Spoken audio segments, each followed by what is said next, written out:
Greetings everyone, Marquis TV again. One of the things the wine business has done is brought me in touch with a whole group of really interesting people. People who, especially in the United States, come from different backgrounds, different industries, and they've gone into wine. And one memorable story I have is a fellow by the name of Robert Lambourne, or Bob Lambourne. He had a vineyard, a winery, right on top of Howell Mountain in California, in Napa Valley. And Bob was this short, kind of stocky guy when I knew him. He's unfortunately passed away. But he was a photographer for Stars and Stripes magazine in World War II. He was on the beaches of Sicily. Had all these great negatives or plates. If you go back to 1990, in the Oakland fires in California, his house burnt down. He lost everything. Lost all these great old pictures. But anyway, he told me a very interesting story. He said in the early 1960s, because he was a photographer and he was in the Army, he got a phone call from this company called the CIA. And the CIA, and being of that ilk, when that government comes calling in that day in the 60s, you pay attention. He said, we've got some problem on the university campuses. We've got some young kids being a little active.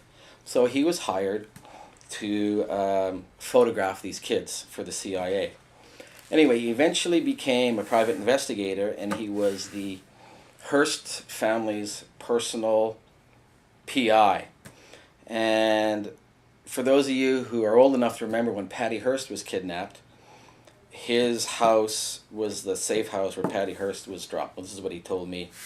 So we would spend most of the time talking conspiracy theories and different type of stuff, because he changed his tune, after the whole Vietnam War thing. But very interesting guy, and always a story. A very excitable guy, and just full of life, and loved making wine. And I loved going up there and having a sandwich with him and a glass of wine, and BSing for a couple hours just about anything but wine. Very cool guy. That's one great story.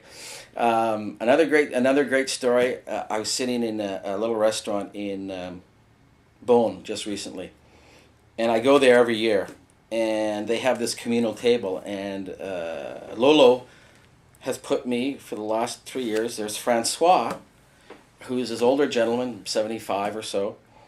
Lives in Burgundy. He eats there 2 or 3 times a week. So we got to know each other just by me traveling there. Anyway, he's telling me about a great story about this old vigneron that he used to taste in the 60s in Burgundy, who made white Burgundy behind Clos de la Barre in Meursault, but he tasted pre-World War I Meursaults. And he tasted them in, I think, the 50s or 60s, maybe the 70s. He said they were still alive, still brilliant.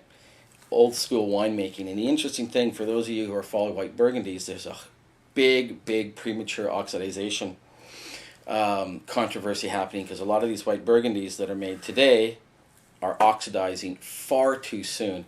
And this guy that he tasted, whose name escapes me, these wines were 50, 60 years old, and they were still fresh. Anyway, a couple interesting stories in the wine business. I've got a whole bunch more, but I don't think there's probably enough memory in the video to accommodate it, but I'll tell a bunch more later. Cheers. Thanks for listening.